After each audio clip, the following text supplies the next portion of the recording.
producers Lauren Schuler Donner and Hutch Parker.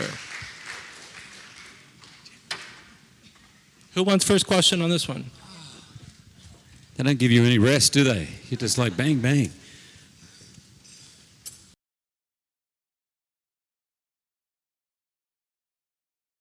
One thing that was really important to Jim and I was that, of course, this film is based on a famous comic book set in Japan. But as we made the film, we were constantly thinking about how this film would feel to the Japanese people. We wanted them to be proud of how we show their country and their customs and culture.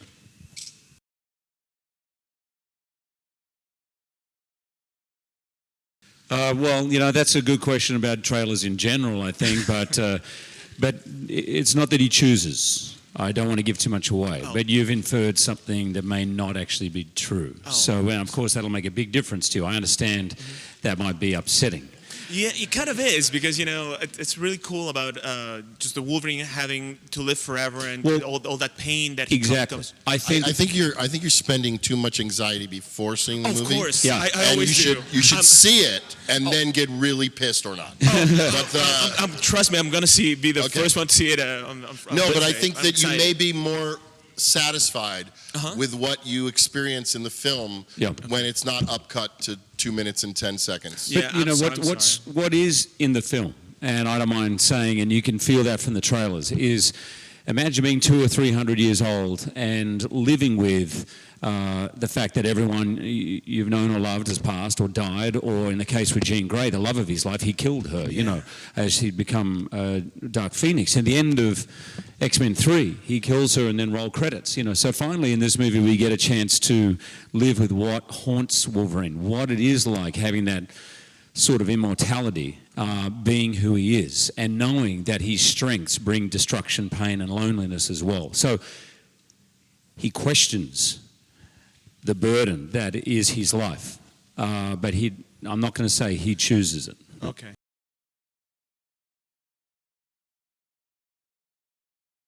Well, there's a couple things. One proudest moment would be my long-term association with this guy right here, just realizing about halfway through that I was really proud of what we were making, and that just on a simple friendship basis and an emotional basis, you can go back 12 years, and I can remember working with him and being very proud and just where we have come to, just on a simple gut level, that. But on a movie level, I think that what I'm really proud of about the film, and what I think we worked very hard to do, was to deliver intense action to the fans with Wolverine, but also to deliver a drama, to deliver character work, deliver an actual movie in which between the set pieces of action, there weren't set pieces of action, but actual scenes with characters dealing with the ramifications of what had happened and where they were headed. And I think that was really the big goal for all of us when we got involved in this, was to somehow figure out if we could both let the reins go, even go further with intensity, and at the same time carry an audience through what would be scenes that would be dramatic in nature and not feature an explosion, you know? Wonderful, thank you. I might just add to that because I want to compliment him. But Hutch was working at Fox when I first began X-Men 1, and this woman here, Lauren Schuler-Donner, was the person who picked up my audition tape when I was playing Curly in Oklahoma from the bottom of a pile, which probably was chucked out of a window as well. Wow. And that audition I did 7 months before I had a callback, and there was only one reason. That's because Lauren was saying, you should check this guy out. So if there's one person who knows me as an actor and has championed me, Lauren said to me after seeing the movie, this is the best you've ever been as Wolverine. And I immediately replied to her, well, thank you, but that's because of him.